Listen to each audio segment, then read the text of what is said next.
ஃபிட்னஸ்க்காக என்ன ரெகுலரா பார்க்க வர்றவங்களா இருக்கட்டும், டெய்லி நான் விசிட் பண்ற பல பேரா இருக்கட்டும், என்கிட்ட கேட்கிற ஒரே விஷயம், "எப்படி சிஸ்டர் இவ்ளோ கான்ஃபிடென்ட்டா நீங்க இருக்கீங்க? உங்க பிசினஸ்லயே ஆகட்டும், உங்க பெர்சனல் லைஃப்லயே ஆகட்டும்ன்றது தான்." இதுக்கு நான் ஃபாலோ பண்ண ஒரு 3 பாயிண்ட்ஸ் மட்டும் உங்ககிட்ட நான் ஷேர் பண்றேன். பேசிக்கா என்னென்ன நான் பண்ணேன்னு சொல்லிட்டு.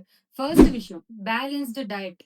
நீங்க வந்து புரோட்டீன் புரோட்டீன் மட்டும் தான் எடுப்பேன் அப்படின்லாம் எதுவுமே இல்லாம, புரோட்டீன், கார்போஹைட்ரேட், வைட்டமின்ஸ் என்னென்ன மினரல்ஸ் நமக்கு வேணுமோ எல்லாத்தையுமே பேலன்ஸ்டா ஜங்க் அவாய்ட் பண்ணிட்டு எல்லாத்தையுமே நம்ம பேலன்ஸ்டா எடுத்துக்கணும். 2வது விஷயம் பிசிக்கல் ஒர்க் அவுட். அது எந்த மூடா வேணா இருக்கலாம். யோகா பண்ணலாம், டான்ஸ் ஆடலாம், ஜூம்பா பண்றீங்களா, வாக்கிங் 30 மினிட்ஸ் வாக்கிங், ஜாகிங் என்ன வேணா பண்ணுங்க. ஆனா இது கண்டிப்பா வந்து நம்ம பண்ணணும். இதனால மட்டும் தான் நம்ம பாடி டோன் ஆகும், மைண்டுமே டோன் ஆகும். 3 பாயிண்ட் ரொம்பவே இம்பார்ட்டன்டான பாயிண்ட். இந்த 2 பாயிண்ட்டையும் கன்சிஸ்டன்ட்டா ட்ரை பண்ணுங்க. இது மட்டும் தான் வந்து உங்களோட மைண்ட கான்ஃபிடென்ட்டா கொண்டு போகும். இப்ப நான் சொன்னது என்னோட பேசிக் டிரான்ஸ்ஃபர்மேஷன் ஜர்னி மட்டும் தான். இதோட டீடைல் வீடியோஸ் எல்லாமே உங்களுக்கு வேணும் அப்டின்னா, கமெண்ட்ல ஹெல்த்ன்னு டைப் பண்ணுங்க. ஃபர்தரா இது பத்தின வீடியோஸ் நான் போடுறேன்.